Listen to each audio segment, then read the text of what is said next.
Hello, ladies, gentlemen, and everyone in between. Do you like vampires, parenting, a vibrant art style with gothic undertones? Well, then you are in luck. For today, we are talking about a recent anime release called Delica's Nursery. This anime follows Dali as he tries to circumnavigate the balance between raising his children and investigating a case of serial murders that are happening within the vampiric community. This show starts out with the Delica house in flames, as there is a large host of thralls attacking them, and it shows the death of his wife Frida as well.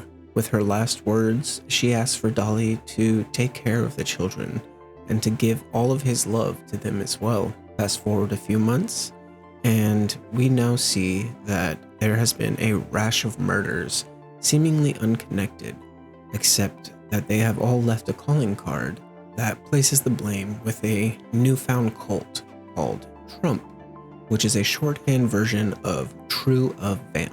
This True of Vamp character is supposedly a archetype, an original vampire that created their entire race. And it is believed that this cult, by committing enough vampiric murder, will cause this deific figure to be roused, angered. We're not entirely sure yet. So, Dali, along with a cohort of his, is summoned to the main office as they are part of a sort of secret investigative police squad and are asked to look into these rash of murders. However, once there, Dali straight up refuses and leaves, making his way back home. This act of insubordination angers his peers, and they all begin to work together to go to his house and discover what exactly is keeping him from such a serious duty. They're left with a few vague responses and are unsure what they will find when they get there. But what actually is happening surprises them. As they open the doors, they find Dali chasing after one of his children, and they are almost shocked and appalled to see a figure such as him looking after kids on his own. After all, this society, like many vampiric societies, places a lot on their aristocracy, and each of these figures leaves all of the work to their nannies instead of doing it themselves. They even advise him to do so himself. Once again, he refuses, saying that this is his duty. This is something that he must do alone. And even his nanny confirms that this is something that he has wanted, that he even tells them to have as little input as possible for this. We also learn that Gerhard, one of the vampire peers of him that have been sent to help investigate and convince him to join back in, is the one that murdered Frida. He even asked if Dali has any sort of resentment towards him, although he, at the moment, says otherwise. There is much conversation for them to try and figure out a way to move forward until he is given a sort of bet. Gerhard says that he needs to find balance to be able to manage his children as well as be able to do the investigation. And Dali is intrigued by this prospect. He agrees, but there are stipulations, and each of these three figures who have children of their own that they have sort of taken a step back from and allowed their nannies to raise and rear must bring their children to the manor as well, or if he has to balance the investigation as well as being a parent, then it's time for them to do so as well. And vampires, being the proud folk that they are, they refuse to turn down the challenge, and so begins Delica's Nursery. Now, with the context firmly in place, let's talk about the anime itself.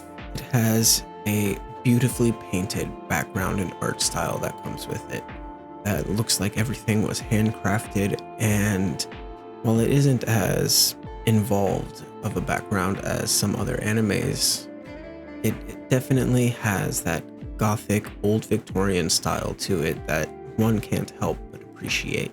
It's also about vampires, which is always a very nice thing to enjoy. And even though these vampires can walk around in the daylight, it seems, they aren't like your typical Twilight vampires with sparkles and other sorts of silly shenanigans that make you take them any less seriously. They have a very proud nature to them in the way that they talk and the way that they dress, and you can see that this anime has a full vampiric society laid out, although to what extent we're not entirely sure yet. The main characters introduced so far are quite varied in their personality and styles, and considering that we're about to see them all raising children alongside investigating these murders, it will be interesting to see how they interact with their kids as well as the overall plot at large. And it has a very fluid and interesting art style with the characters, so I'm excited to see what sort of combat or even just intrigue and mystery that this anime brings forth in the future. The first episode doesn't necessarily reveal a lot of the plot aside from a few sprinklings of basic threads, which I feel like is very appropriate for a sort of mystery investigation detective anime that is coming out of it. I'm looking forward to seeing how all of this sort of unfolds as each of the episodes goes on. I definitely hope that it keeps up this beautiful, artistic, almost painting-like art style that it has going on. Overall, I would say that it has got me interested from the beginning, and I definitely can't wait to see more of it in the future. If you have any opinions on it, if you like it, if you don't like it, or if you have any sort of requests for different animes or shows for me to watch in the future, go ahead and leave a comment below, and I look forward to hearing from you. So, till next time, y'all take it easy, stay awesome, and I'll see you soon.